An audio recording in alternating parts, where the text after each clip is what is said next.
Good evening, everybody. Welcome back to the Saints Network podcast. Another weekly injection of all things Southampton Football Club right into your ears and or eyes if you're watching live on YouTube or watching on demand. If you haven't already, please make sure you hit all those magical YouTube buttons first. Hit the like button if you enjoy the show. Smash subscribe if you haven't already. We're less than 100 subscribers away from 1,000. So importantly, tell all your family, your friends, your cat, your dog, get them all to subscribe, right? Your dog's gardener. Dog's gardener. Your cat's hairdresser, whatever you've got. Yeah, do it. Exactly. And then we might be able to march on to 1,000 subscribers. That'd be amazing. You're all heroes. Also, don't forget, we are still currently running the members giveaway. What did I say, end of August? End of August. End of August. You've got like a week left. If you've had a membership before for a month or two, then you will be entered in with a chance, if you do have 3 total months, don't have to be consecutive, of being a member to the Saints Network. So if you've been gifted in the past, you can, if you've been gifted twice in the past, just become a member for 1 month and you'll get entered into the giveaway. We will be drawing a person at random. I know there's a couple of people definitely that are in for the running. It's good odds right now. It is good odds, and incidentally, we also do a show on the 31st of August as well. So. We do. We can draw a winner at random there and then. Yeah, like from a hat. Yeah, well, what we'll do is we'll look at all the people entered and then you can just pick your favourite one. Can I pick myself? No. I'm not a member. No. You are a member. Shut up. But not of the podcast. Move on. Supporting us is very much appreciated, whether that's with memberships, gifted memberships, or super chats on the YouTube live stream. It's incredible for those of you that do. It's really helpful if you're thinking about it, because we currently run the show at a loss. So big shout out to those people that are members. And if you're thinking about supporting us, that is the best way to do it. Today, Saints played, interestingly. So it's Championship weekend number 2. It's French for 2. Number 2. And today, Saints travelled all the way up to Ipswich to take on Ipswich Town in what a lot of people were duping as a top-of-the-table clash. So if you look at the bookies before the season started and before probably the last 3-4 weeks of transfer activity, a lot of them had either us or Ipswich as the favourites to win the league. Yes, in fact, everyone that I've seen have put Ipswich top. Well, actually, there was 3 favourites. There was us, Ipswich and Birmingham, but yeah, we'll cover Birmingham later. But it was technically just effectively the 2 of us that were being drowned for it. Yeah. Now, spoilers. I don't know why you'd be watching this if you don't know the result already. But we did manage to come away from Ipswich from Suffolk with a single point. We did. Which, on the balance of things, after watching the game, I think I'd take that. I'll be honest. If I was going to give a quick overview, I'd say Ipswich had the better chances. We had the better of the play. So I think a point is probably a fair result. Yeah. And one of us, in fact, predicted 1-1 last week. Some sort of superhuman genius. Is that 2 for 2 for you? 2 so for far? 2. Yeah. Okay. 2 predictions for Ash so far and 2 correct results. So if you got 1-1 last week, give yourself a pat on the back. However, as I said, duped is the top of the table clash. Yes. Do you think watching the game today that showed top of the championship table quality for either side? No, I think if I was going to dub it as anything, I would just dub it as a championship clash. It wasn't a bad game of football. If you were a neutral watching that, it was quite exciting. It was quite sort of end-to-end at times, and we'll get on to how the game develops in a minute. The problem is with the championship is it's not Premier League, is it? So the Premier League, you know who's going to be at the top. With the Championship, you don't necessarily always know who's going to be at the top and who isn't. So, that point puts us on 4 points. I know obviously we shouldn't look after a table at this early on in the season, but Stoke ride high at the moment with 6 points, and there's a few others that are up there with 6 points. I don't see a lot of people say this at frequent stages throughout the league, throughout the season. Sorry, they say we shouldn't look at the table. No, I look at the table after every game. I do. I know it's 2 games in. I know, but if people say we shouldn't look at the table now, when then? When exactly do you start looking? I think both teams would probably look at that. I think Ipswich, like I said, had the better chances. I think both teams would look at that and say we're developing. I would actually say if I was a neutral looking at it, and I can take my Southampton out and put my neutral on it, I think Ipswich will be the more disappointed because they've had the more consistency with, stability with Kieran McKenna still being there. They've still got a main part of the squad last season. I know we have, but we've got a new manager. They have lost some big names. They have. Amari Hutchinson was confirmed for Nottingham Forest today. Obviously, Liam Delap has gone. Interestingly, for Forest as well, he was confirmed for 37.5 million. 37.5, yes. And they were also after. Were they after Dibling or Fernandez? Fernandez. Yeah, and they said that our asking price was too high, which means logically we're asking for more than 40 million. We'll get onto that later. We will get onto that later. But I think for me, that's a good sign from the club. I watched Will's pre-match interview. I'm going to be honest with you at the moment, and again, I know we are only 2 games in. At the moment, I'm really warming to Will still at the moment, Yes. and there's a number of reasons why. I like the way he comes across. I like the way he talks to the press. I like the way that he talks in general.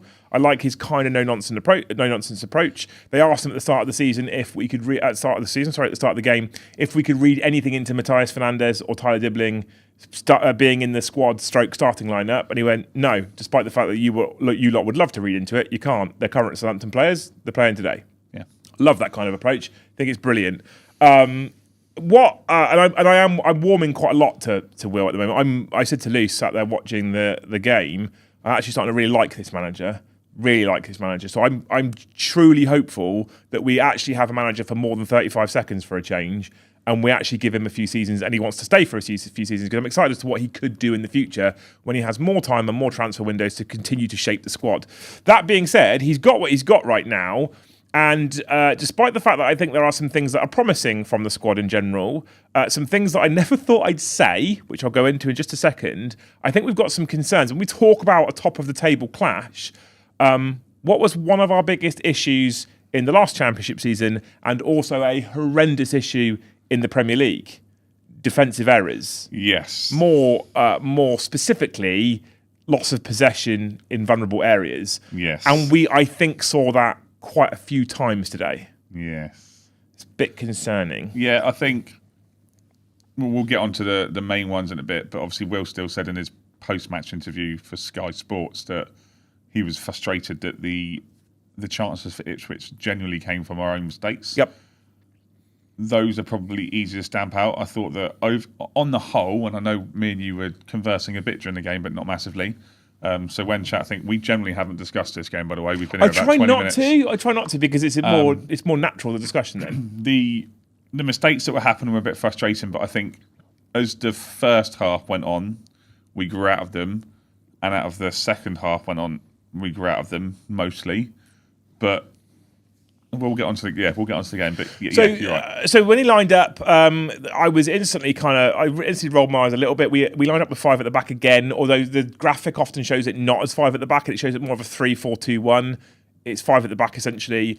I don't like 3 centre backs. I don't like 2 wing backs. We haven't got the system right. So logically speaking, with that system, one of the wing backs pushes up in attack. What should happen is everyone else at the back should slide across to create a back 4, and you don't get caught out. Yep. What seems to be happening for us is a wing back pushes forward, a centre back kind of goes with him, and we create a big gap. And that gap was exposed quite a lot today, I thought, having watched the game. But we did line up with 5 at the back. There was a change, in fact. A couple of changes, actually. We saw Sugawara dropped for Wee Man, which I'm glad about, because I think Sugawara has been dreadful. When we first saw him at the start of last season, I was like, I like this guy. He could be quite promising. I think he's been shocking. His retention of possession is really, really bad. He's okay going forward. He's terrible defending. And they put Wee Man in place, and I thought that was an interesting choice. We then dropped Edwards for Taylor Harwood-Bellis, which I don't think anybody is surprised about, because Taylor Harwood-Bellis, but more on that in just a second. And interestingly, we didn't drop Wellington if you consider the last championship game, but we had started Manning in the cup game midweek against Northampton. So we kind of dropped Manning and brought Wellington back in. That was our back 5, as well as Stevens in the middle and Kwashi, isn't it? Thank you. Yeah. Kwashi is the left centre back. Sat in front of those 2, we have Flynn Downs and Shea Charles. Standard. No surprises there. I think we're going to see that be a staple all season. I've got opinions on Flynn Downs. We'll talk about that in just a moment. Sat in front of Shea Charles and Flynn Downs, we had Matthias Fernandes and we had Jay Robinson. And then up front, questionable for me, this one, Armour on his own lone striker again. Now, I don't think today, specifically, we can question Armour's work rate, but he's looking shit. I also don't think he would have started if Damien Downs and Ross Stewart weren't sick. Ross Stewart has to be the most fragile striker in history. Well, he's due to play on Tuesday. I think every time he sneezes, the team's concerned he's got a hernia, right? Because he just seems to break. They need fragile stickers all over him. But Armour, he works hard. There's a lot of good he did today. There's a lot of closing down. I think he played well today. I think he played okay, because he impressing and closing people down and what have you. I think he did great. And I think that's something that we need. That engine up front is really, really good. Yeah. There's a couple of occasions though where the ball comes to him and he just gets stuck under his feet, or maybe it's a confidence issue because last season he didn't really get much game time and he went to West Brom and kind of didn't do all that well. That being said, at some point Cam Archer comes on and he doesn't look... We don't have anyone forward. We don't have a forward at the moment that I feel looks and feels dangerous. Damien Downs may have started if he was fit, but let's not forget that he's basically missed 2 6-yard sitters in 2 games. So, but yeah, so, that was the lineup. I wasn't happy to see 5 at the back. Will Steele has stated that the formation is the formation because of the personnel that he's got access to. Yes. So he's basically saying, I need more wingers and forwards. Yes. And that's down to the club to go and get that. We have a transfer section later in the show. Jumping into the game, I think we started very weakly. I think we started on the back foot. Ipswich pressed hard and fast really early on, and we didn't look like we liked that at all. Thought we looked rabbit in headlights. A little bit, yeah. Pure rabbit in headlights, and I thought that in the first 60 seconds we kind of pushed forward again like we did against Wrexham last week, and then it was kind of a similar thing. We obviously conceded the early goal, which we'll get onto in a minute, but it took us 10 minutes to properly grow into the game. Matt, I've seen you comment what's happening Tuesday. I meant last Tuesday, the cup game. Yeah, against Northampton. But yeah, I think you're right. We started very weak. We just seemed to be second for every ball. We didn't seem overly fast at all. There wasn't intensity there. But putting the goals aside, as the half finished, we finished the half really strongly. And I think the last sort of 20 to 25 minutes, probably the best football I've seen us play under Will Steele. Granted, we've only had, by that point, 2.5 games. Then the second half started, and we obviously started off very slowly. Sammy Smodic hits the post, which obviously bounced back out for Gab, who again didn't have a bad game today, had a good game. And then Ipswich had the better chance. We had a few chances, but then the substitutions, to me, kind of killed us. Yeah, so let's talk about let's start off talk about their first goal, which is. Do we have to? I think it's indicative. God. I think it's indicative of part of my concerns about what's going on at the moment, and we saw some of it against Wrexham. There is some very loose passing going on. There was a period of time in previous games for Sugawara and for this one specifically with Wellington and Kwashi where I was like, are you aware we're in red and white? Are you aware that's the colour we're playing in? Because they didn't seem to be able to put together what I would consider as a simple pass. Now, if we talk about the goal specifically, ball comes to Kwashi, quite a laboured, lackadaisical, try and put my foot through it, which means it takes a deflection off an Ipswich player who's closing him down because we wanted that hard pressure really early on. And fair play to Ipswich for putting that much pressure on because it is hard to maintain that level of press, and they really pressed us. The ball kind of sprayed out to Wellington, and then thankfully we kept possession, who played a lazy pass back to Kwashi. And I don't know what Kwashi was doing. Turned it, yeah. I don't understand how he let that run past him and then allowed the Ipswich 9. It was 9, wasn't it? I think it was Smodic or Hurst, one of the two. I think it was Smodic, actually. Was it not Hurst who played it into the box for Smodic, who then...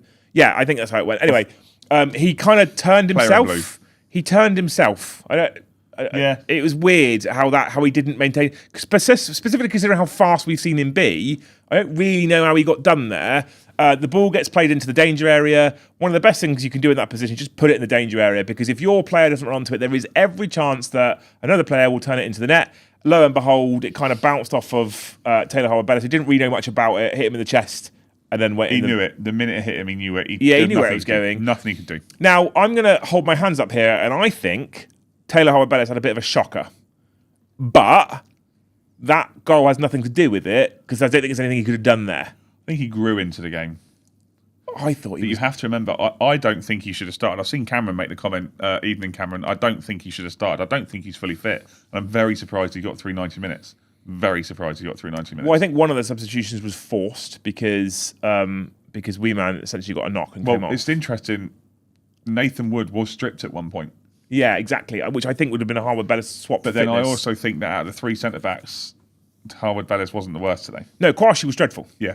Utterly dreadful I think he today. had an absolute mare. He was awful.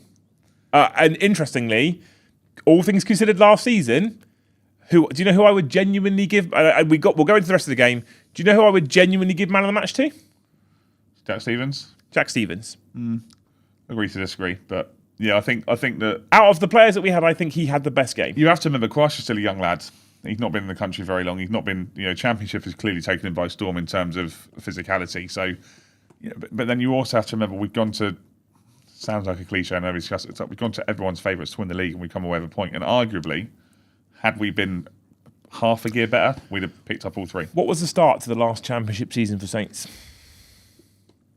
Win-win. For 10 games. Oh, sort of mid.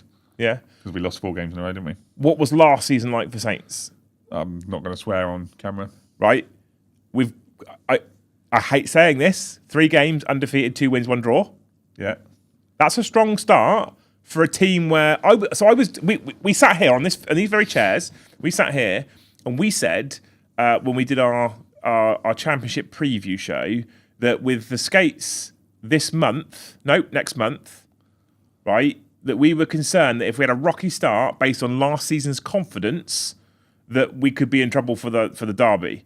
We've won and drawn the first 2 games against a Wrexham side where everyone's drooling over the fairy tale and expects them to do really well, and against an Ipswich side that are pipped to be one of the favourites for the league. I think this is a strong start, despite the fact, and I also think we've made some horrendous errors and played some shit football. Not all the time. We've played some good stuff, but I think we've played some bad football on occasions. I would take this at the moment, genuinely, as a win where we are right now. I think you're right to a degree. Look, the goal that Ipswich scored today has come from a mistake. And the difference being is when Russell Martin was manager, he would encourage the players to do that and be like, fair play, well done, keep doing it, keep doing it, keep doing it. With Will Steele, he gives you that confidence of going, look, we need to stamp that out. Because there, Kwasi puts his foot through it.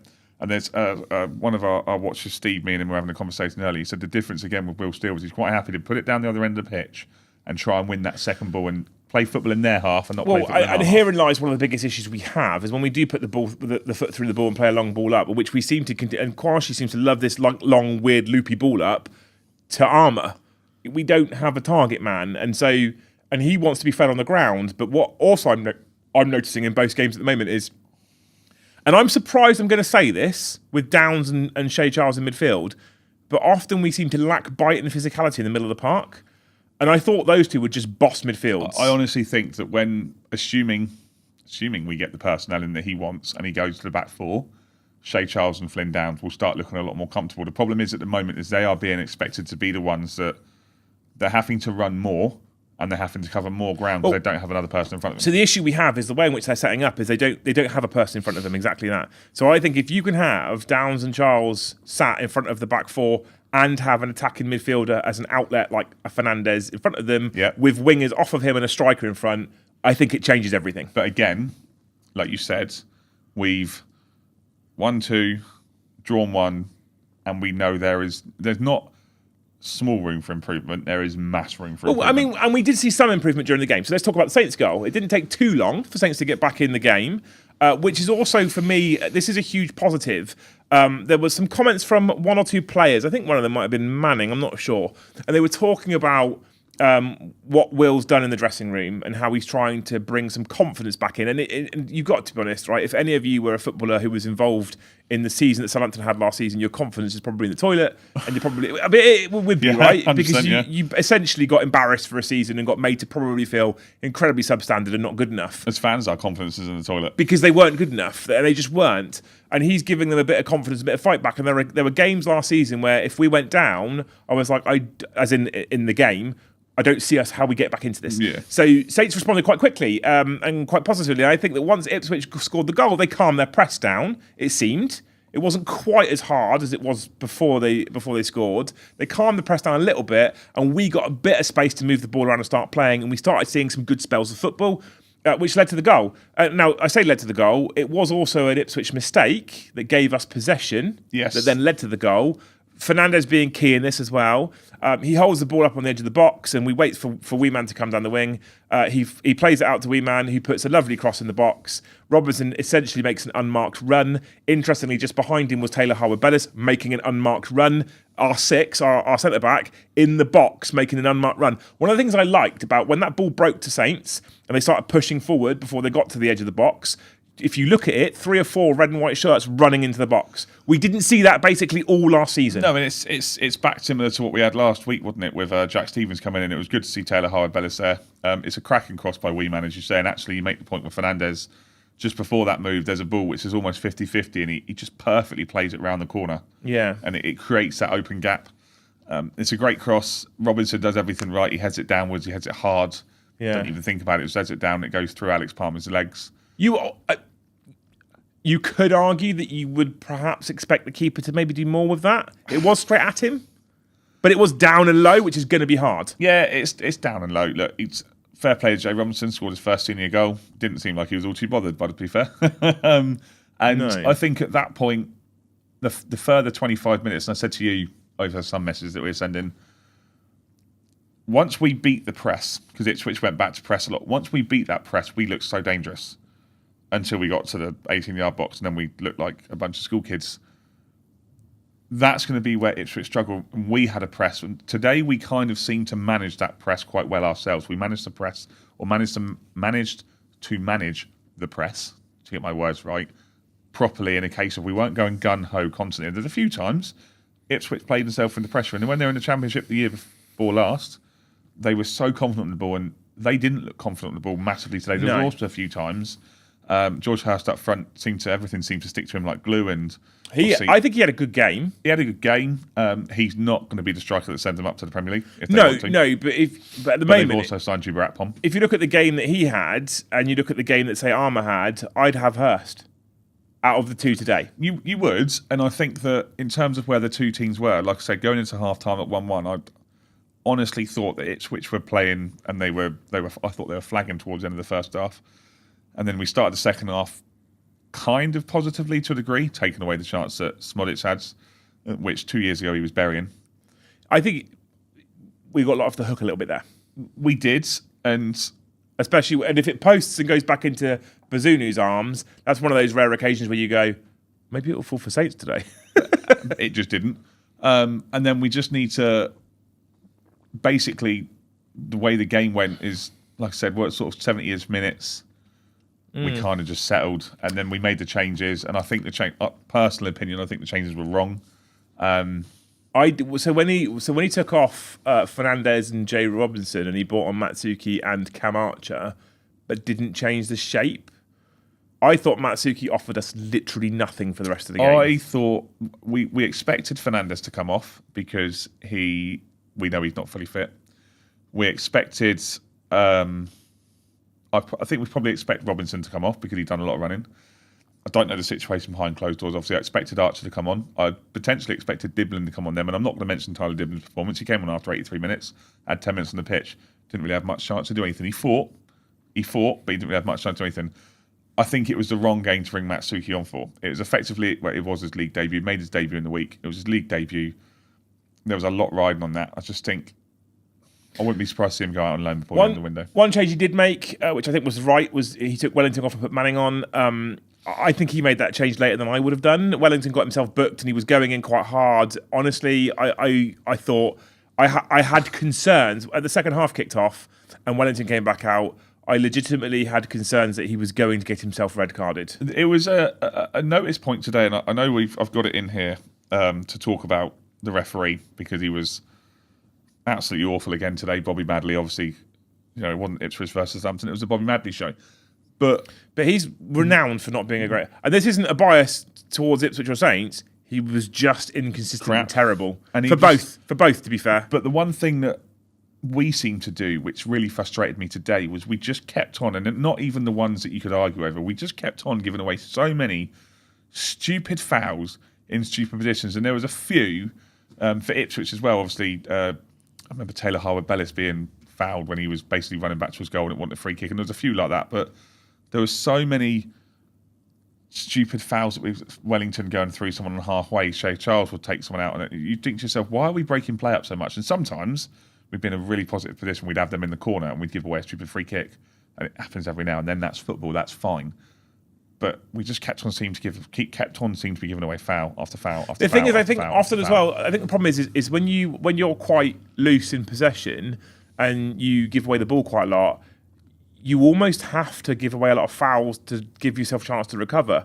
Because the way in which we're giving away possession, we're getting caught in awkward positions, and so the only way you stop that play is by bringing someone down and doing so. But there was also a number of occasions where Wellington specifically came in like a bull in a china shop, and I'm like, he's going nowhere. Why have you? I think that the man in change was the right one. Obviously, wee man going off, and to be fair, Sugawara wasn't horrendous. He didn't throw it at someone's head this time, someone's neck this time, so it wasn't too bad. I just think the game fizzled out, and I know that Ipswich were putting the pressure on towards the end. Yeah, we just looked. Maybe it was the three at the back. Do you think? We just looked a bit more solid. When he brought on Matsuki and Cam Archer, I originally thought, oh, he's going to go for it. And then I realised they were playing the exact same positions, and I was like, he's not going for it. He's just swapping tired and fatigued out, and this is all he's got access to. And then he brings Dibling on for Armstrong, and I assume what happened is Cam Archer goes up front and Dibling sits in his slot. And again, we haven't changed shape. I think that the only way I would have genuinely thought that he'd gone for it is if we'd taken a defender off and put on a forward. I think my opinion is, and we'll never know, Will got to a point where it's like, I'll take a point. I'm happy with a point. I completely agree with that. I think when you look at the changes, Matsuki isn't someone who runs for the ball. He's someone who likes to do those little clever flicks and get in behind, and he can be quite technical, having watched some of his games for Defe last year. Archer is someone who wants to be played in behind and wants to run. What we lacked once Matty went off, excuse me, and Jay Robinson was someone to get the ball at their feet and run, which is why I'm surprised we didn't see Tyler Dibling then, because again, we don't know what his situation is, but at least he'll put the ball at his feet and he would run at people. Let's talk about Tyler Dibling just for a second. How do you feel about the fact that he was involved today?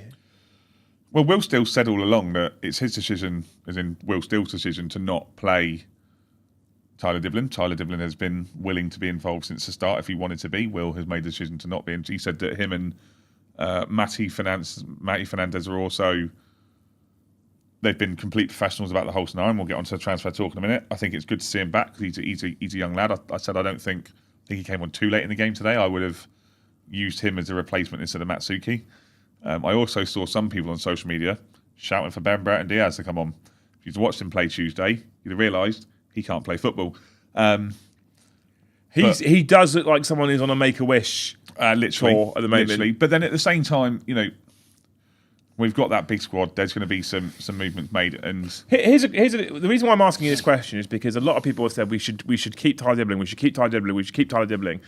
That was based off of some of last season, and now Jay Robinson is doing what Dibling was doing. So if we can cash in on a decent price for Dibling, and I mean a decent price, I'm fed up of Saints having the piss taken out of them for transfer fees. If we can cash in on a decent fee. Have we already got a natural replacement in Jay Robinson for Tyler Dibling? And of course, in a great world, you could probably play both of them. But have we already got the replacement there? Look, there's an option there that we could potentially, at some point in the next few months, have Jay Robinson running down one wing and Tyler Dibling running down the other.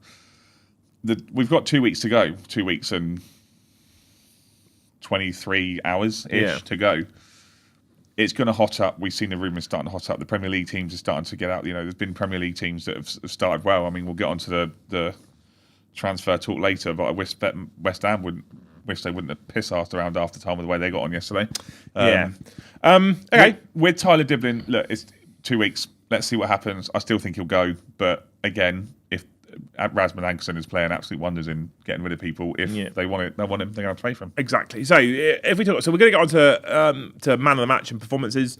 I'm going to run through quickly. I want you to run through. I'll tell you my man of the matches, although I think we've already done that basically. I thought Bazunu's looking solid now. People worried about him being the goalkeeper with Rambo going. I still think I'd like a better backup than McCarthy. Nothing against him, but I just think I'd like a better backup.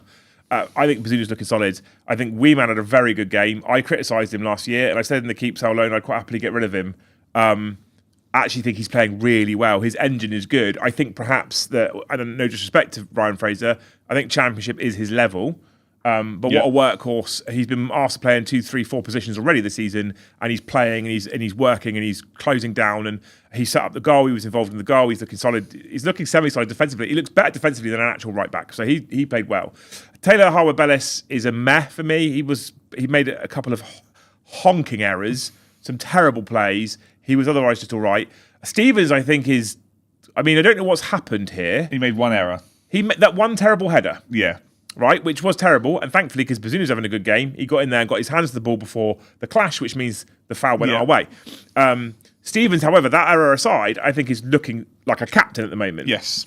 Kwashi, I think, had an absolute howler. It would be nice if we could have a game where one of our centre-backs doesn't have a howler, and Wellington is, I don't think he's looking, I mean, it doesn't help when he's next to Kwashi. He's right? hot-headed. Yeah, but he's also not got the best record for maintaining possession when playing forward passes. So that's questionable, those two at the moment. I think you solve that issue by giving Manning regular minutes. I think Shea Charles is looking like he could be a great addition. I say addition. He was already my Saints man player. of that, so I thought he was superb. I think he's going to be a great player this season. Flynn Downs is looking half a yard off the pace. Still not fully fit. I didn't think he was bad, so I thought he was pretty good today, but he's still not fully fit. It concerns me how frequently he's going to pick up bookings this season, if I'm honest. Didn't get one today, though? He didn't, no, but there's a couple of occasions where I thought he could have got one. I saw this, the betting odds, he was 3-1 for a yellow card. That's almost a that concerns me. Fernandez, So Fernandez, if he stays, I've said it already, I might even put his name on my shirt because if he stays, that's a small miracle. It wasn't his best game today, though. I think what he's starting to do is realise, the championship's a bit physical. He's getting a lot, which is interesting. He's getting less time on the ball. He's getting pressed harder and kicked more. So his possession, he's not keeping hold of possession as we used to in the Premier League. Even the ball stuck to his feet, and then he would find another Saints shirt. He's getting pressed really hard at the moment. It wasn't his best game. He also isn't fully fit. He's been unwell. As it goes on, though, he's going to be a cheat code if we keep holding him. I agree. Yeah. I think Jay Robinson's looking really promising as a young man. He ran out of steam, and there's a couple of occasions where there's one moment where the ball came out wide. I say wide of the 18-yard box, and he turned to go for the ball. And if he'd left it, Wellington might have got a shot on goal, possibly. Just miscommunication. Definitely. Yeah. He's young. He's excited. He's got a goal by that point. And then Armour worked hard and ran a lot. And I don't think he had a terrible game, but I don't think he's frightening as a striker. I don't think any team's currently fearing him, which is odd because last championship season scores 24 goals. Maybe in 2 games' time, one hits him on the arse and goes in, and off he goes on a scoring run. Who knows? Well, this is the point. Very quickly, just jump in. If you remember that last championship season, he scored our first goal. And all it was a Nathan Teller shot from about 20 yards, which clipped him off the top of the head and went in, and suddenly he went and scored 24 goals. But the other thing I will say for Armour, to give him some leeway, is that we're not feeding him the type of balls that he wants. Are we? We're not feeding him through balls or balls around the back. He's getting knocked balls long up to him. And if you watch him, when he makes a run, he's not being fed the ball. Not at the moment. But again, for the next couple of weeks, it's very disjointed. So we've got the next couple of weeks, and then we've got the transfer window. Me personally, I actually think that I'd probably give man of the match today to Jack Stevens. I think there's a lot of stuff he cleared up. There's a lot of times he muscled in, and I think he was quite impressive. Do you know who Sky gave man of the match to? Jay Robinson, because he scored a goal. How predictable. Shocked. Shocker. Honestly, unbelievable. I'm getting so fed up of man of match goal scorer. I get it. They've made an impact, but still. No, I think it's disgusting. So, and you would give man of the match too? I think Shea Charles today. Okay. I think there's a few that had really solid performances, and this is going to be the point as we go forward. The 5 at the back, I don't like, but we're not looking too shaky. We're looking okay. We conceded a few opportunities today, but we looked okay. Apart from the Smollett sitting the post, I don't think there was a genuine obvious opportunity that we really I don't think Ipswich looked dangerous either. There was a moment where George Hurst runs and Bazunu makes a save, and that was what worried me with Kwashi because he effectively just stood there and watched him. Yeah, got skinned far too easy. The midfield is solid, and then the problem is again, like we said, is the concern that I have is just that attacking piece. And transfer-wise, it's all gone very well. Some of it's gone quiet. We'll cover that in a bit. But again, I've just seen Will's comment there. It was just a solid meh. Solid meh. Meh. I'll agree with Will, and everyone can shout at Will. Everyone give Will abuse because he's a Pompey fan, but he's right. It's a solid meh. More on that later. So who did the members? We do a members poll after every game. Who did the members pick man of the match? It was chosen between Shea Charles and unknown, but the unknown was for Ryan Fraser. Okay, so that's interesting. It was a mixture between both, yeah. And like I said, Jack Stevens was a player who didn't impress me very much last season, and there's lots of things I've said about Jack Stevens. Ryan Fraser was a player I said I'd get rid of. Both had solid games so far this season. They've been good. Yes. I'll credit where credit's due. I like a redemption arc. I'm not one of these football fans that goes, I don't like this player, and no matter what they do, I'm going to criticise them. I'd rather they prove me wrong, and I'd rather hold my hands up and go, Good job. I'm glad we've kept you. Tell that to Paul Onuachu. Anyway, move on. No, I'm glad he's gone. So we also had a game midweek, which I don't think it means too much at the moment, apart from winning becomes a habit. But in midweek on Tuesday, we played Northampton in the League Cup. Yes. Away at Northampton. Yes. And we did come away with a win. Yes. But it wasn't a convincing game of football against lower league opposition. And on the night, I was angry because the performance I thought was awful. It was lacklustre. It was slow. Having said that, there's a few things we need to take into consideration. Firstly, it was 30 degrees. That's very hot. I don't care with the amount they're getting paid, Ash. No, I get it. I know that. But it was 30 degrees. And also, Northampton were up for it, and we played Ronnie Edwards played Taylor Harbour, Bellis played Taylor Harbour's captain. We had Nathan Wood at the back. Sugawara played, Manning played, McCarthy was there, Flynn Downs didn't start, Shea Charles started, with Matty Fernandez played deep. And again, we had another absolutely dreadful referee. We just didn't, and I said this year against Wrexham, and we kind of did it again at the end. We did it for the end of the first half. We just weren't moving the ball quick enough. No one was moving the ball quick enough. It was all very laboured, all very slow. Northampton had a few chances. The best one coming from a cross going into the box and McCarthy dropping it. Obviously, what's his face was Damien Downs missing 1 from 2 yards. Cameron Archer managed to get one around the keeper with the front three there. And the stupid thing is everyone before the game was saying, "Oh, well, everyone remember when we beat Newport 8-0 a few years ago? Yeah, this will be easy." And then the second half, Northampton offered nothing. Matty Fernandez scored quality goal. Great goal. Sugawara smacks the bar. The post. It was a post, wasn't it? There was a few other opportunities that we had, and the game again fizzled out. And I think the only thing that was more frustrating was the second half was the referee, which is why Flynn Downs got booked, Taylor Harbour. More frustrating was the next round draw away to Norwich. That was more frustrating. God almighty. I said, and my kids were watching the game with me, and they're like, "Can we go to the next game?" I was like, "Yeah, it depends who we get." No. No. One other thing, you touched on something here with McCarthy, with the aerial ball that he dropped, right? I want to jump quickly back to today's game, because it's something I remembered I wanted to talk about. I didn't put it in the show notes. It's my fault. I am slightly concerned about our aerial capabilities in defence. I'm slightly concerned in our aerial capabilities up front. Fine, but when you've got Taylor Howard, Bellis, Jack Stevens and Quashi as a back three, and you're missing headers, consistently missing headers, is that not a concern with those three at the back? So, I had the same thought when George Hurst missed his header, and I think it was O'Shea or Greaves that missed another one about 5 minutes later. Again, we looked better as the half went on and the game went on, clearing those opportunities. I agree with you. I think our set pieces all around, take away the Ryan Manning free kick last week, are a concern. We had 8-9 corners today, all dreadful. Are you aware that the club currently have an advert out? Yes, for a set piece coach, I think it was. Set piece analyst. Set piece analyst. So, look, I get it. I think Ian made the comment earlier. You know, the footballers do what you're told to. It shouldn't be hard to take a corner. And Wellington took 3 corners today, hit the first dreadful, man. Yeah. And now, I have played a lot of FIFA, right? Yeah. And so Will played a lot of Football Manager, got a Football Manager's job. I played a lot of FIFA. Do you think they'd let me be the set piece analyst? Why not? Worth a go?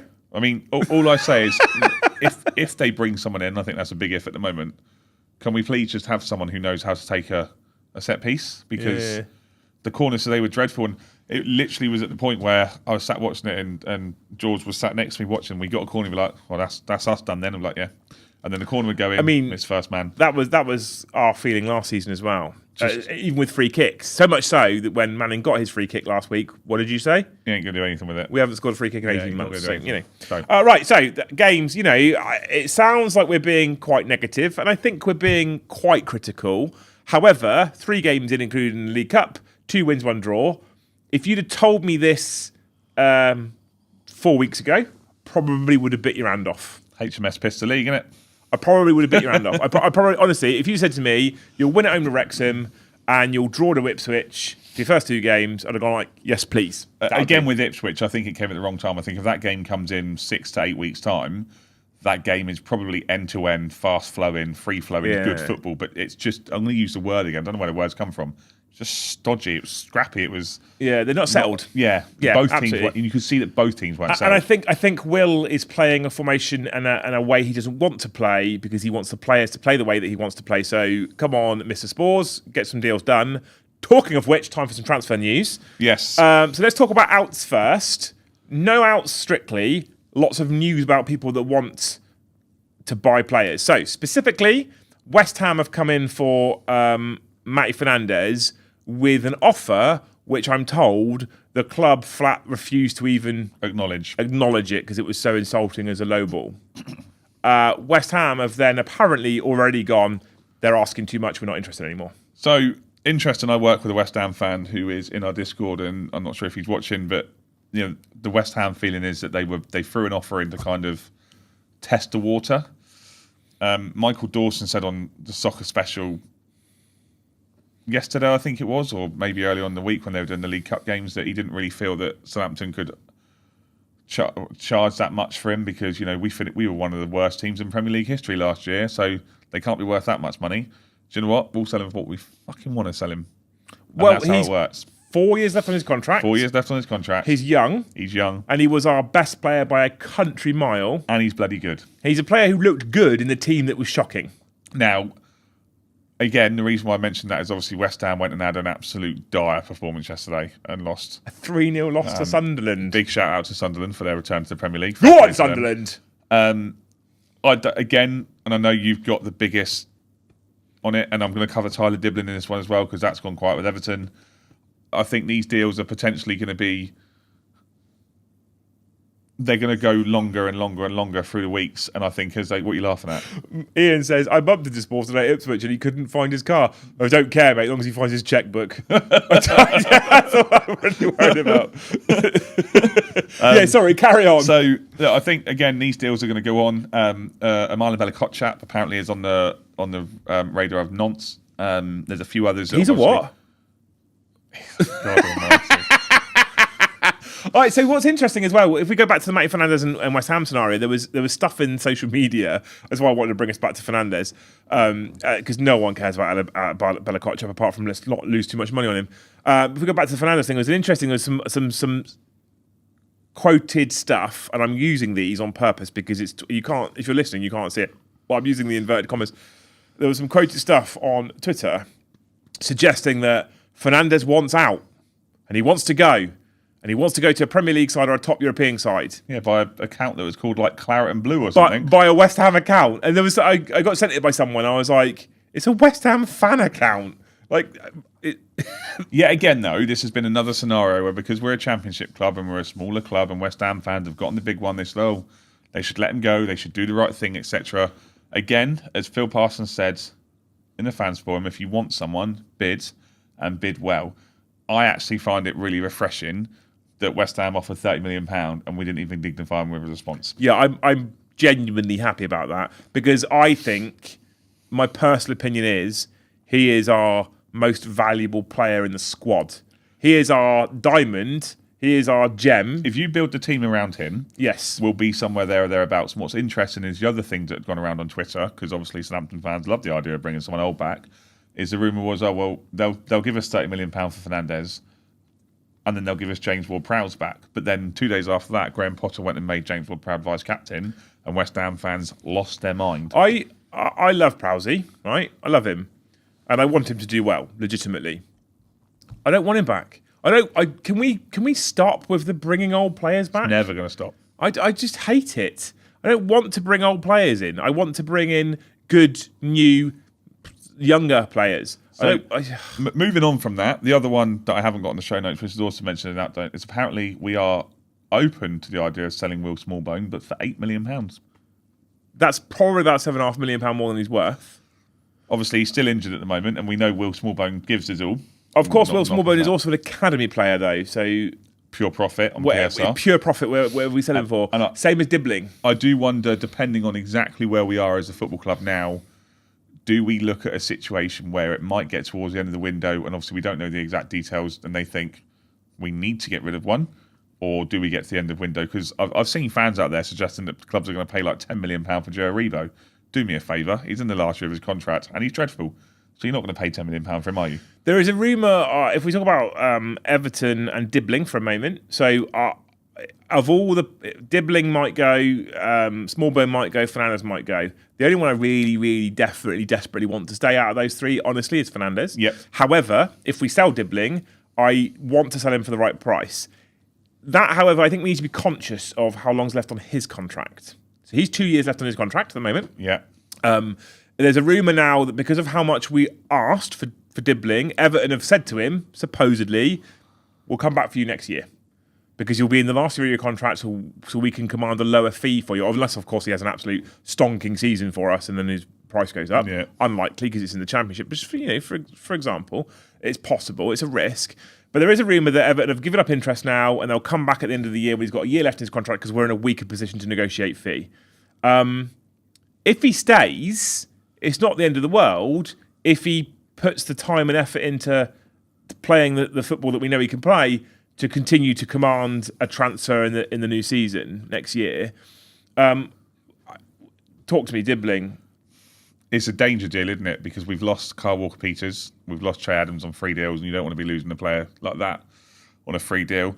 I think because of the promise that Tyler Dibling shows, because of his age, because he's well known throughout the football circuit, I'd be very surprised if Everton are the only team in the next 2 weeks that come in with him without a bid for him. I genuinely believe that he's of a good quality, that if he does stick around, then he will probably be sought after in January because he'll probably go out and not score goals for fun, but put in good performances in the team. I think it's just going to be one of those. Again, with the Fernandes deal, with some of the other deals, we know we need to shift players out because, again, I haven't even mentioned it. We haven't had a deal for Samadozi. Nothing's come through for Samadozi yet, so he's not made his mind up. That we're aware of, yeah. So we need to wait and see. Still got some players to shift, I think. And Will still has alluded to the fact that we've still got players that we need to go, but we need people that are willing to buy them. Jack Rodini from Coventry, heavily linked with Saints. Yep. Supposedly, just before we went live, not going to happen now, wants to stay where he is? Yeah, so there was a word in the Midweek which told us that there was 48 hours that were really important to the deal, and then 48 hours after it happened, everyone was sort of looking at their phones going, what's going on? And then, just before we went live, apparently it's been rumoured that he is now perfectly happy to stay at Coventry, so I think that one's dead in the water. Yeah, interesting, because he's a player that I'd have been quite excited to sign. He is, and the words are that it would take an astronomical offer. Now, when we spoke a few weeks ago, the rumours were that Coventry had slapped a £35 million price tag on him. Now, we're fairly sure the price tag is £15 million. So he's a ball carrier, he's someone that can score goals, etc. But again, there's enough players out there, so we can always look at others. Which then brings us on to the next one. Well, it's also interesting, before we move on to the next one, is if players like Dibling do hang around, the likelihood of needing a player like Rodini is less. Because he's also a ball carrier, right? Yeah. And Ian says, quite rightly, in my personal opinion, one more year in the Championship will do Tyler a world of good. Couldn't agree more. Genuinely agree with that one. And I actually think a year in the Championship would make Fernandes a better player, honestly. Yeah. Because I think he'll have to play under a different pressure, a different physicality, which he won't necessarily experience in the Premier League. I think it'll make them both better rounded players, in my opinion. Which brings us, like you say, nicely onto, is he Russian or is he just playing for a Russian side? He's Armenian, playing for Krasnodar, okay. Yeah. So he's been, Edward Spurtsian has been Russian midfielder of the year for 2 years or whatever, has been it twice. If you believe social media, this deal is as good as done.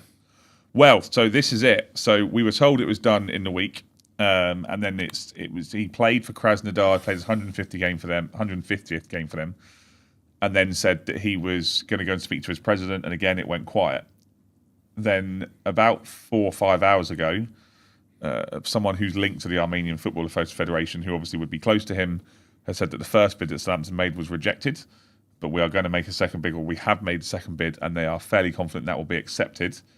And it'll just be up to the player. So it wouldn't surprise me if this time next week he's a Southampton player. Well, rumour has it that in terms of up to the player, he's already agreed terms. Again, rumour has it he's agreed terms. He wants to move to Southampton. The chairman wants to do what's right for the player. Yeah. They're just waiting for the right bid to come in, and Saints are prepared to pay what they want. But what has also happened in the last few days as well, there's been a lot more links coming through with players, which I'm not mentioned all of them because we don't want to be here all night. There's been links coming through right backs, other wingers. So I think we're starting to see moves hot up, and obviously a lot of this is agents just throwing out. Yeah, and this is the period of time. The next 2 weeks are going to be a bit of carnage transfer-wise. We'll try and bring you all the news on the shows. Bear with us because there's a lot to trawl through on social media. Search Saints on Twitter with transfers. There's a lot. Meltdown. Yeah. There was also, if we move into other club-based news right now, we obviously know we're away at Norwich for the next cup on the 26th of August for the next cup game. It's on TV, people. Don't panic. Yeah. Especially if they charge us 43 quid like their, Suffolk colleagues. Although they're Norfolk, Norwich, actually. Also, there was a social media debate about the stadium, right? I wasn't aware of this. So do you want to? There was just a debate that went around. I can't remember what night it was about the idea of selling the naming rights for the stadium to be able to generate more capital. So obviously, we've all seen the Del Bar go in at St Mary's, and obviously all sorts of different bits. And now they've just announced they're going to do this big level 1 thing to the chapel end with climbing walls and mini golf and all that sort of stuff, which Positive moves because obviously it was all creating money, which creates revenue for the football club, etc. There are some teams out there around our level that say sell the naming rights for the stadium at roughly around £5 million a year. So people are thinking, obviously, across the course of 4 years, that's £20 million, which is right. And obviously, we all remember when it was the Friends Providence St Mary's Stadium. We remembered when stadiums were called Twickenham, and it's now the Allianz Arena and all that sort of stuff. I don't think it means much, but the debate was just around, and obviously some people are very much against the idea of, no, we can't sell the naming rights. I don't think it really matters. Well, so here's the thing, right? I'm a big rugby fan, as you well know. Yep. And when they sold the naming rights to Twickenham, and they called it the Allianz Stadium, which was quite recent, there was utter uproar. And when I go up there, do you know where I say I'm going? The Allianz Arena. No, I say I'm going to Twickenham. It doesn't make any difference. It makes no difference. If you sell the naming rights to the Monster Energy St Mary's Stadium, who cares? Still be St Mary's. It doesn't change anything. Literally doesn't change anything. But you generate revenue. Yep. So who cares? But St Mary's is now turning into, it's gone from being just a football stadium now, it's now turning into an entertainment venue. Which is smart. I get the idea that, purists and people in that and football will be like, I don't really want to do that. I want it to be just go to the football and watch football. But we're in an age now where the football club needs to make money. So if they've got a restaurant, which apparently is really very good, I haven't tried it yet, but if they've got a restaurant attached to the bar, which is open 7 days a week, and you go in and buy pizza and chips, and why not? What does every other big club in the Premier League do? Make revenue.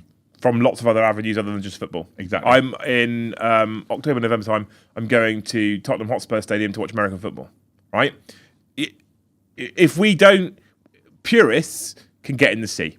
Because if we don't build entertainment industries, build other revenue sources, and make the club profitable in more than just a match day, we will never be able to compete. It changes constantly, and Matt's just made the comment there. He just said a Ageas Bowl, still the Rose Bowl. It's now the Utilita Bowl. So they sold the naming rights to the stadium, and it doesn't make any everyone difference. still calls it the Rose Bowl. I'll still call it Twickenham. I don't like the fact that it's called the Allianz Stadium. I refuse to call it the Allianz Stadium. But it doesn't matter. It's irrelevant. It makes no difference to the team apart from they have more money. So who cares? I think additional ways of generating revenue for the club is good. I think this level 1 sounds interesting. If they get offered 20 million quid to sell the naming rights to the stadium, sell them. Cool. Make some money. Depends who to, doesn't it? But yeah, I get it. Ultimately. Right, cool. So that's most of the Saints news done for this next week. Obviously, on Saturday, we've got Stoke at home. We'll jump into that at the end of the show. We'll go through predictions. So get thinking about what you think the score will be about Stoke. I've seen some people in chat already saying they're concerned about Stoke at home at St Mary's.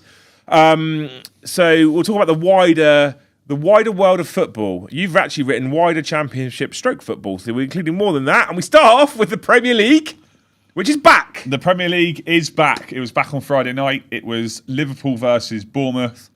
And lo and behold, obviously, when we started this show 8 years ago, crikey, we're doing 8 years ago, that's born. 8 months ago, we did a very wondered segment of VAR and Away. And I thought I'll sit there and watch it. Supposed to be date night with the wife, but I've been that off to watch the football.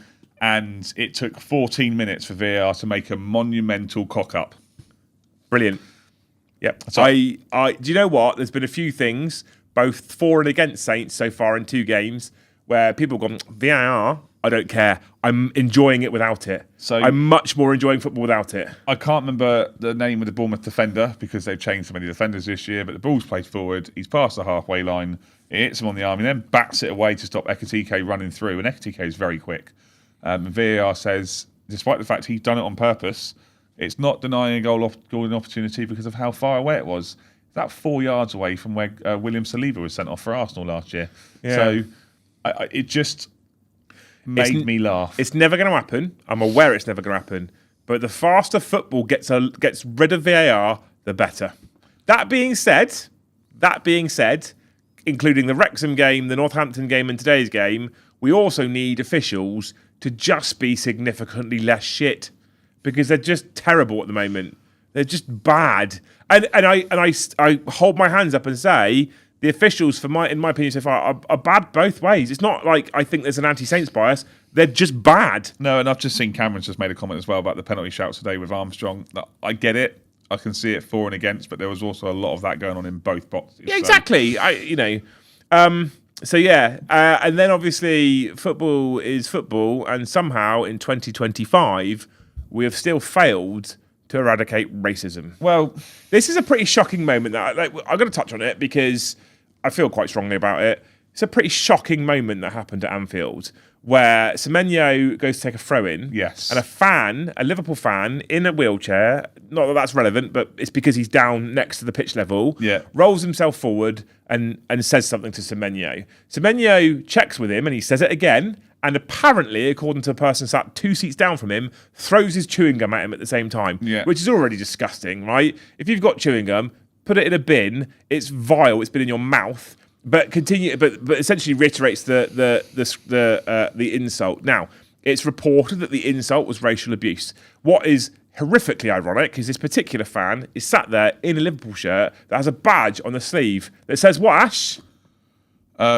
No, kick it out, no room for racism. Say no to racism. It's also the same fan that had celebrated goals scored by people of the same ethnicity to a degree of Antoine Semenyo. I'm not going to repeat what has been rumoured that he said. No, we're not. What I will say is, like everyone, we do not condone any sort of racism. Here's the thing I want to say though, which got my goat up a little bit. A person sat 2 seats down. I think 2 seats down from him. In that area, they're all sat down. But a person sat 2 seats down from him put a big thing on social media about how this person has been getting worse and worse season on season and quite rude, through chewing gum at right. If anybody is behaving that way or using those kinds of phrases and you're at a football stadium, home or away, report it. It's disgusting. It's 2025. It's abhorrent. The badge is right. There is no room for it. But what I will say, and I think this needs to be said, is Semenyo dealt with it right.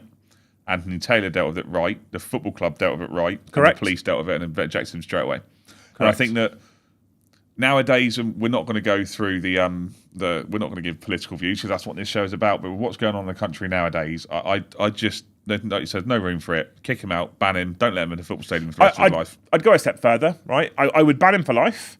They should bring criminal charges against him. 100%. If they can prove what was said, they should bring criminal charges against him. 100%. In my opinion. Shame we had to touch on that, but it's disgusting. Ash and I have got season tickets at St Mary's. I'm sure we'll be going to some away games. If you hear that kind of stuff, people need to know that's not right in today's day and age.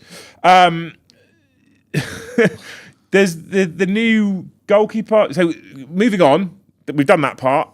We put the world to rights. It's just not on, is it? Moving on, there was a moment today. So if you are unaware, there is a rule in place where if a keeper holds on with his hands to the ball for too long, which has been a problem in football for a very long time, and holds on for it for over, is it 8 seconds? 8 seconds. So this is something that we talked about last week with the Wrexham game, and you don't see it much on TV, but you see it when we were at Wrexham and the referee's holding his hand and counting it down. It's another new moment. So I'm going to cover another one which I've not put in there quickly. So this is Martin Dubravka for Burnley yesterday against Spurs. He held the ball for 8 seconds. Spurs get a corner, which is just interesting to see because he's obviously trying to run the clock down from early on.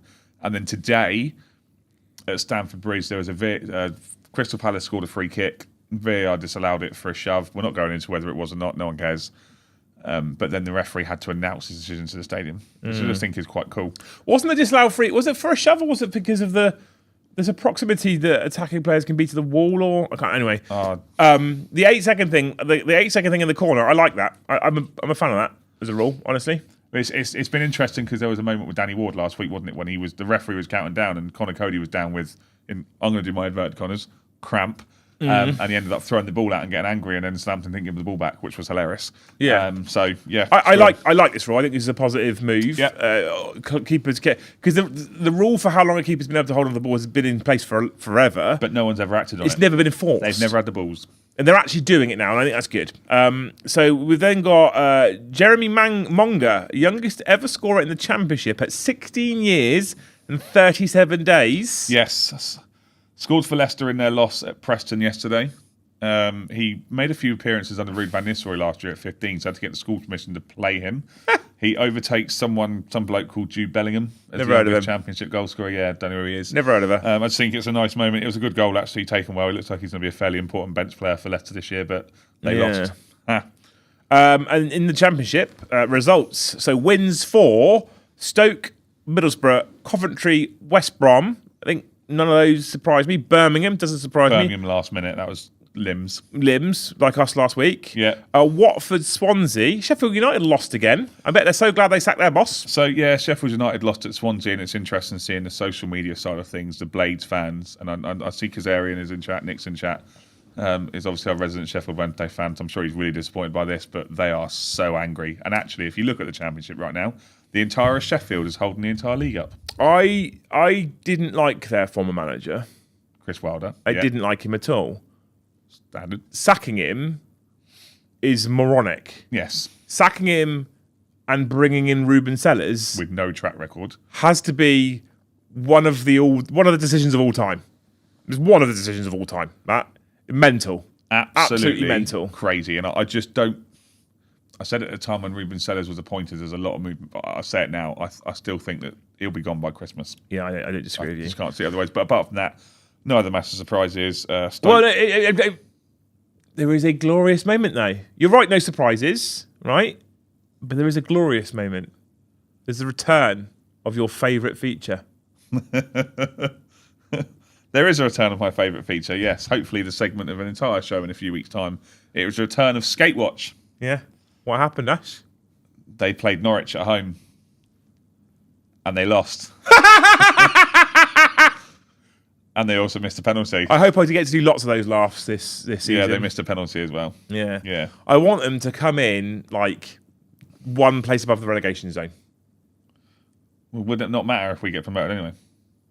I kind of don't really want to be promoted. Look, I watched the highlights of the game. They looked all right, to be fair. They got a new Australian striker, Segacic, who looks quite handy. But apart from that, Colby missed an all penalty. The goals they conceded were dreadful, and it was just one of those average wins. Stoke battered Sheffield Wednesday at home. Don't think there's a surprise there. Borough battered Millwall at home. Coventry got a 1-5-3 away at Derby. West Brom beat. Yeah. West Brom got a win at Wrexham. Welcome to the Championship, lads. They're doing really, really well. 0-for-2. Sacking any manager after a 95-point season is hilarious. It is hilarious, yeah. If you are also happy that the Skates lost, think about gifting a single membership. What did they lose by? 2-1. Yeah, so there's a goal difference of one membership. There you go. And then there is a good bit of news about Morecambe. Yes. So finally today it's been confirmed that the deal, I don't know the details of the deal, it's gone through. They are saved. They are no longer going out of business. So they were suspended from the National League, because obviously they're in the conference now, or what was the conference, now the National League. That has now been lifted. Their transfer embargo has been lifted. The deal has gone through, and they will start their season away at, I want to say, Macclesfield, I think on the 23rd. No one wants to see a football club go out of business, and it's always sad. And obviously we've got the situation with Sheffield Wednesday going on as well. It's always massively sad when you see these situations go on. So it's just I think the way to word it, it's a win for football. It is a win for football, Proper win for football. Yeah. And you saw the details, and when teams like Arsenal, Man United and stuff maybe are going through a rough time, and everyone goes, oh, it's buzzing the local area. It's not, because obviously it's mainly tourists.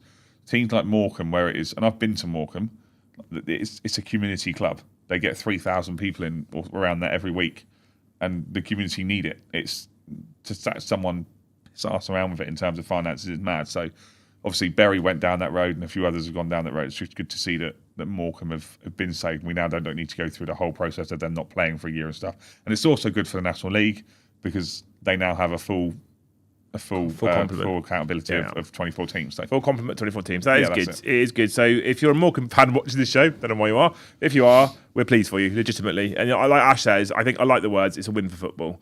100%. What I do hope, and I know Nick's in chat, is I do hope that the issue at Sheffield Wednesday gets resolved at some point soon as well, because it must be a pretty hot. Like, we're whinging about some defensive cock-ups as a Saints fan who's won one, drawn one, and people are still talking about Saints being at the top of the league or close to the top of the league at the end of the season. Think about people that are Sheffield Wednesday fans and what they're currently going through. Or even Sheffield United fans. What I will say for any Sheffield Wednesday fans, even if they do watch this or if Nick wants to pass this on, is just keep going, guys. Keep going. Absolutely. Keep doing it. Okay, so next week we are at home at St Mary's on a 3:00 kickoff finally. Yes. To Stoke. Talk to me, because you told me you're a bit concerned.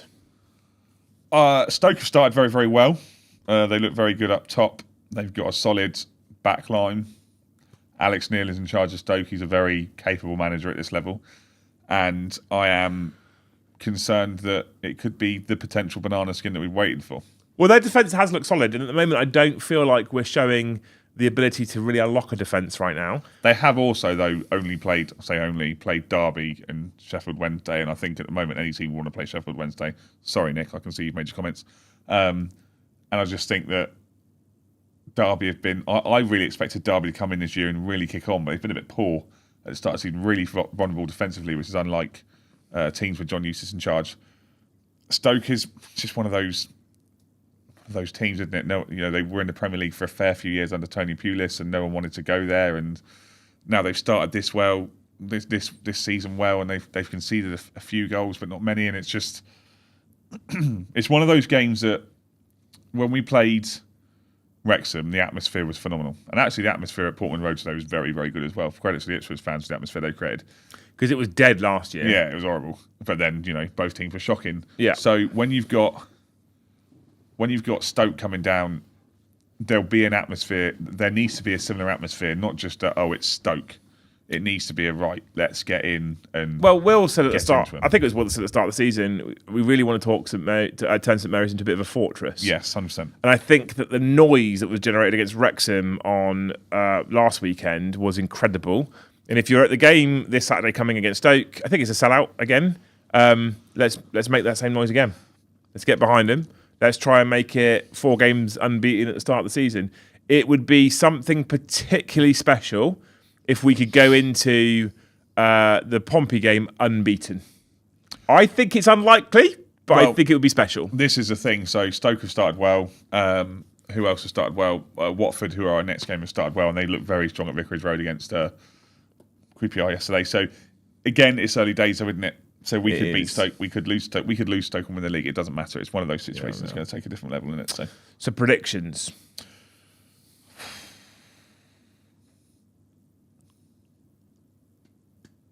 How long have we got?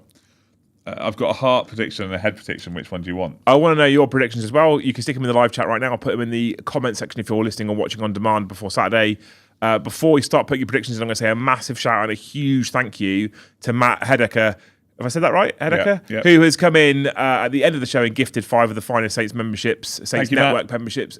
So if you haven't already, you can join the Discord server. There is a free area for you to converse and talk about. Anyway, it's getting quite busy actually quite lately. I'm quite proud of how busy it's getting. I was in there talking during the game today, as were you. Yeah. There is also a members section in that Discord where Ash will do the members polls, etc. So now you've been gifted a membership, get yourself in the Discord server and hang out in the members areas, and maybe it'll convince you to keep your membership after your free one runs out. So give us your predictions. Give me your head prediction. I want your head prediction. 2-2. 2-2. What's your heart prediction? 3-1 Saints. Okay. Actually, it's either 3-1 or 2-0. The problem is, I think that there's going to be a turning point at some point. My gut is telling me, if I combine head and heart, my gut is telling me 1-1. They've conceded 1 so far in 2 games, 3 games. I get that. It's just the issue with us at the moment is, and Will Steele's got the same problem. If we go into the game at the weekend playing what we played today, and we've got Fernandes and we've got Downs and Jay Charles and Matty Fernandes is there, you think, well, you're going to be able to, should be available to do 90 because we've only got a couple of games left before an international break. God, just let proper football stay where it is. So if we play that, I think 2-0, 3-1-ish, I think we'll probably put so much pressure on Stoke. He might not be here at the weekend. Yeah, it's hard, isn't it? We don't know. I think 1-1. I at the moment, I actually can't see us not scoring, but they haven't conceded many. So I think thinking we'll get 2-3 goals is probably a bit optimistic. I also can't see us not conceding the way we're defending at the moment. It's also the first test we've got against what I would describe as a solid championship team. Yeah, I agree. I think 1-1. Let us know what you think, chat. Matt McManus has said 3-1. I assume to Saints. Cameron has said 3-2. Robinson, Stevenson, Downs goals. Well, he's going to have a 2-yard tap in then because he can't do 6-yarders. Quirrell says 2-1 Stoke. Aaron Cresswell, brace, of course. Because he's a West Ham fan and Aaron Cresswell used to play for West Ham. Is he a West Ham fan? Yeah. Yeah. You need to, instead of being on the podcast, what you need to do is have a look down the back of your sofa, see if you've got some coins to avoid Fernandez, because it's not happening right now. That's my... Ian agrees with 1-1. There you go. Yeah, no, I think it's one of those games that can go either, and I know football was one of those games that could go either way. I just think that Stoke have had a good start, so will they come downstairs? Will they come down and want to play an open, expansive game like they have been doing, or will they come down and go, oh, it's Southampton? Because if you're a Stoke fan and you've had 2 wins and you're going to Southampton, let's be honest, you're happy with a point. Yes, but I also think that at St Mary's, if we can turn that into a semi-fortress, if the crowd can really get behind the lads and not jump on them too hard when there's a couple of little mistakes, I think it can be a deciding factor. Home advantage is a thing; it exists. Oh, that's why we play home and away every game. Yeah, That's so why we there do you it. go. So, Right, you guys did amazing. Like I said, big shout out to Matthew for gifting 5 of the finest memberships. There's no super chats to read out or talk about or discuss today, so thank you for watching. Oh, there's some more predictions coming through. So Stedders says Wood comes in for Squashy, we win 1-0. Okay. Edward 705 says 4-0 Stoke. You're not invited anymore. 30 mil plus £3.50 bid for Fernandez coming your way. It's Saints. I would never say never. Why have you got £3.50 down the back of your sofa? So thank you so much for hanging out with us on the show today. Hopefully you have enjoyed the show. If you have enjoyed the show, make sure you smash that like button before you disappear. And if you haven't already, please hit that subscribe button for us. Like we said, we are marching on to 1,000 subscribers. That will be super helpful for us. It unlocks other features on YouTube. So you people are incredible for supporting it. But spread the word. How do we gift memberships? You can press the little $sign in chat and you'll go to membership gifting and you can gift memberships that way. You can also become a member that way and you can super chat. But if you press that $sign, it gives you all the instructions you need to say. Matt, thank you for the 2 right to death. When can we say E-I-E-I-E-I-O? When can we sing E-I-E-I-O? You know the reference, right? I get the song. I am very against, and we've done it before in these leagues, when they've sung the Saints are going up about 10 games in. Generally, fans will sing that when you 1-0 up. So we sung it against Wrexham, Matt, so it's fine. We were singing it against Wrexham in the concourse before kickoff. Yeah. So, Matt, some people are already way ahead of you, mate. Way ahead of you. Yeah, it'll be fun. It'll be fun. Cool. We can do it. It's yeah. We are, both Ash and I will be at the Stoke game at 3 o'clock. If you are at the stadium and you see us, say hello, unless you're Matt, because you sit next to us anyway. And Ian. Yeah, and Ian. Otherwise, you are welcome to come up and say hello. Ash loves a cider. And then we will obviously be live at 8 o'clock next Sunday with another live show where we will be discussing the game against Stoke. And I think that, and hopefully some more transfer news. Hopefully, I think that covers everything. It does cover everything. Yes. Yeah? Yeah, I think so. We yeah. good? They were pretty much there. You're all amazing. Thank you so much for hanging out with us tonight. We love you dearly. You're heroes. Create our own little red and white army. Yeah, 100%. Perfect. Thank you so much for... Oh, actually, no. No. Oh, here we go. The pressure again. No pressure. Actually, there's lots of pressure. Lots of pressure. Of course, it's the end of the show. We have... so far remained unbeaten this season. Yes, we have. Right? Yes. So, going into Stoke next week, is there a message you'd like to give the lads, Ash? Up the Saints. That was all right. You can't self-praise. That's not how it works. I can. No one else does. It was all right. It was all right. Yeah, no one else does. Thank you so much for watching. We'll see you in the next one.